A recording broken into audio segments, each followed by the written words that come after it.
The news counter আপনাদের সকলকে আরও একবার স্বাগত। মুর্শিদাবাদের ভরতপুরের একটা ক্লিপ আচমকা ভাইরাল হয়েছে।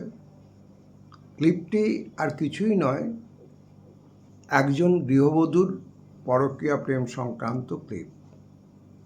এখন দেখুন, এই পরকীয়ার সংক্রান্ত ক্লিপ, এটা নিয়ে হইচই, এটা রাজনৈতিক পরিসরে নিশ্চয়ই কোনো আলোচ্য বিষয় হতে পারে না। আর আপনারা তো জানেনই যে সুপ্রিম কোর্ট ইতিমধ্যে জানিয়ে দিয়েছেন যে পরকীয়াটা কোনো ফৌজদারি দণ্ডযোগ্য অপরাধ নয়। আর আমাদের দেশে সবথেকে রক্ষণশীল রাজ্য হিসেবে যেটা পরিচিত গুজরাট, সেখানে যতগুলো ডিসপিউটেড পিতৃত্বের পরীক্ষা ডিএনএ টেস্ট হয়েছে, দেখা গেছে যে বায়োলজিক্যাল ফাদারের সঙ্গে সোশ্যাল ফাদার, অর্থাৎ আইনিভাবে মহিলার যিনি স্বামী, তাদের ডিএনএ কোথাও মিলছে না বাচ্চার সঙ্গে। কিন্তু তা সত্ত্বেও এই ভরতপুরের পরকীয়া ক্লিপের একটা অন্য গল্প আছে। সেটা হচ্ছে এই যে মহিলার ক্লিপ ভাইরাল হয়েছে এবং এখন অবধি কোনো ফ্যাক্ট চেকে সেটাকে ফেক বা ডিপফেক বলা হয়নি, সেটি একজন ডাকসাইটে জেলার বিজেপি নেত্রীর ক্লিপ। এবং তার থেকেও কাহানি মে টুইস্ট যেটা, যিনি এই ক্লিপটি ভাইরাল করছেন, দেখা যাচ্ছে যে যিনি নিজে ভিডিও করছেন দাঁড়িয়ে থেকে, তিনি হচ্ছেন বিজেপির একজন কার্যকর্তা এবং বিজেপির যে দলীয় উত্তরীয় হয় সেটা গলায় দিয়েই তিনি খুব বিশদে এই বিজেপি নেত্রীর বিভিন্ন কীর্তিকলাপ প্রকাশ্যে আনছেন।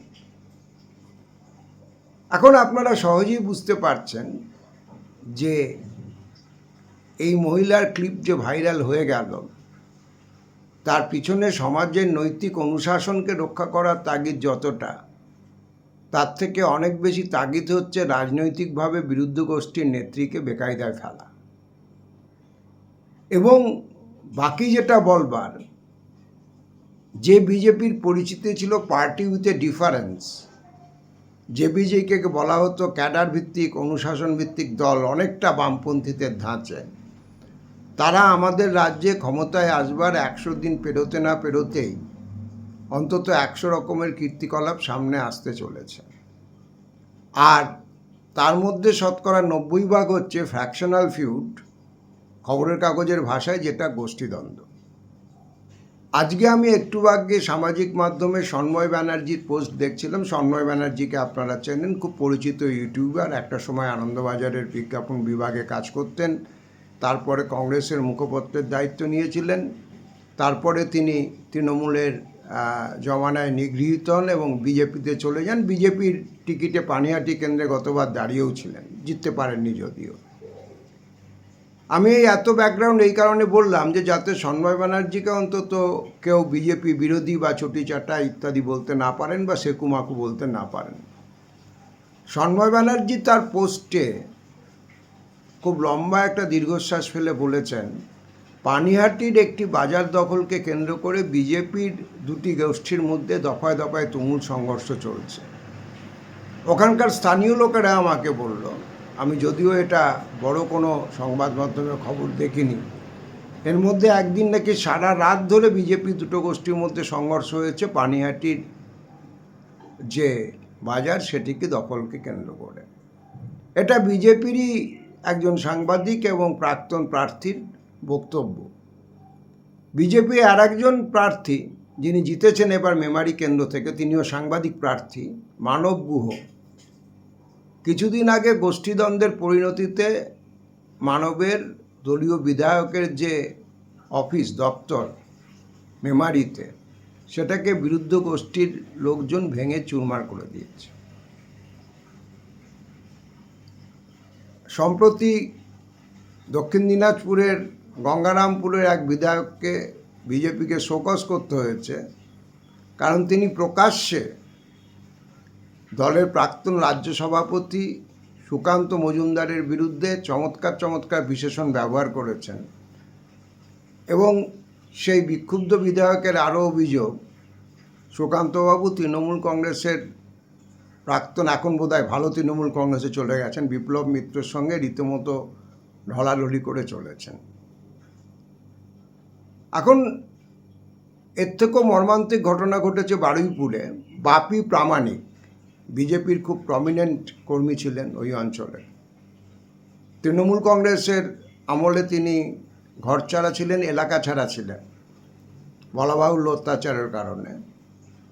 নির্বাচনের পর তিনি ভেবেছিলেন যে তার দল জিতেছে, সুতরাং তিনি এবার নির্বিবাদে এলাকায় এবং নিজের বাড়িতে ফিরতে পারেন। ঘটনা হচ্ছে তিনি এলাকায় ফেরবার পর গোষ্ঠীদ্বন্দ্বের বলি হয়ে সেই বাপি প্রামাণিকও নিহত হয়েছে, এবং বাপি প্রামাণিকের বাড়ির লোকজনেরই অভিযোগ যারা মেরেছে তারাও সকলে বিজেপির কর্মী। অর্থাৎ বাপি প্রামাণিক তৃণমূলের আমলে ঘর ছাড়া হলেও তার প্রাণ পাখিটা খাঁচাছাড়া হয়নি, কিন্তু বেচারা নিজের দল ক্ষমতায় এসছে এটা ভেবে ঘরে ফেরবার পর নিজের দলের সতীর্থ কর্মীদের হাতেই সে মারা গেছে বলে অভিযোগ উঠেছে। আরামবাগ থেকে খানাকুল থেকে কলকাতার এন্টালি থেকে আনন্দপুর, লম্বা লিস্ট। আমার এই ছোট বুলেটিনের পরিসরে আমি এত এলাকা ধরে ধরে বলতে পারবো না, কিন্তু আমি যেটা বলতে চাইছি সেটা হচ্ছে যে আমার এক সিনিয়র সাংবাদিক ছিলেন, এখন প্রয়াত।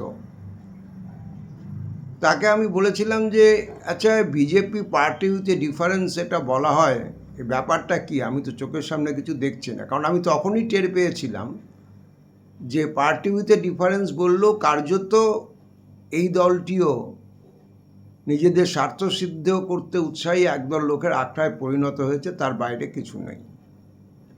তো উনি আমাকে বলেছিলেন দেখো, ওটা অনেক আগের কথা, যখন দীনদয়াল উপাধ্যায় ওনাদের নেতা ছিলেন এবং দীনদয়াল উপাধ্যায়ের পকেটে গীতা থাকতো।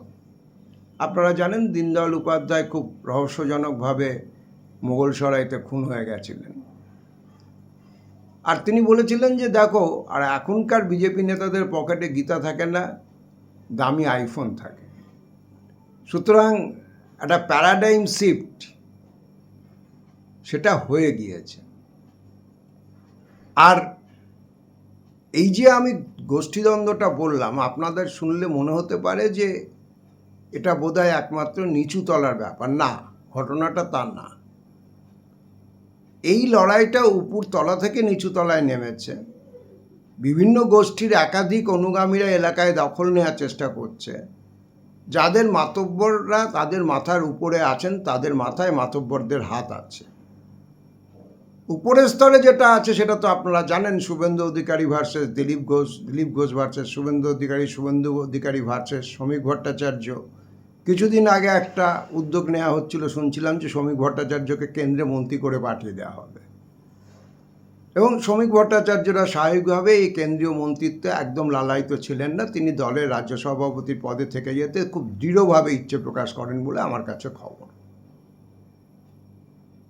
আমি এও শুনেছি যে দিলীপবাবু কিছুদিন আগে দিল্লি গিয়েছিলেন, যে তাকে তার যে দপ্তর, তার যে প্রশাসনের ভূমিকা, সেটা তিনি স্বাধীনভাবে কাজ করতে পারছেন না। তো আমি বিজেপির খুব পুরনো রাজ্য স্তরের এক নেতার সঙ্গে কথা বলছিলাম। তিনি বললেন যে দেখুন, শ্রমিক ভট্টাচার্য দিল্লিতে মন্ত্রী হয়ে চলে যান, এটা আমরাই চাই না।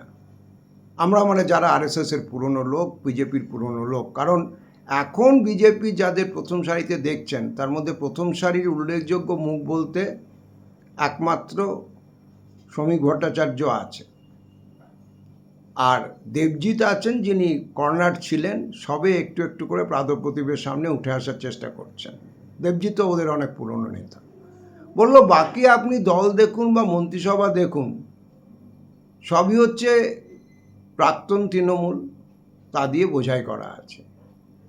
অর্থাৎ আরএসই বিজেপি এবং তৎকাল বিজেপির দাপটে আদি বিজেপিরা কার্যত কোণঠাসা হয়ে পড়েছে। এই হচ্ছে গোটা ছবিটা।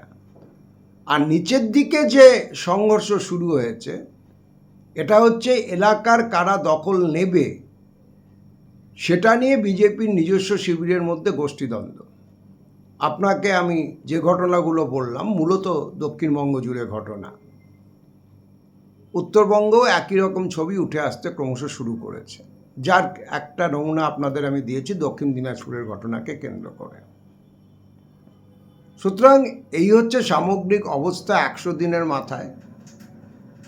আগামী বহু সময় পড়ে আছে রাজ্যের শাসক বিজেপির সামনে, এবং তারা কিভাবে সংগঠন চালাবেন, দল চালাবেন, সর্বোপরি রাজ্য চালাবেন। If morning shows the day কথাটার কোনো মানে থাকে, তাহলে আমি অন্তত খুব একটা আশাবাদী হতে পারছি না। আপনারা যদি আশাবাদী হয়ে থাকেন, আপনারা মতামত আমাদের কমেন্ট বক্সে জানাতে পারেন। আমাদের কমেন্ট বক্স খোলা থাকে। দেখা হবে পরবর্তী এপিসোডে। সকলে ভালো থাকবেন।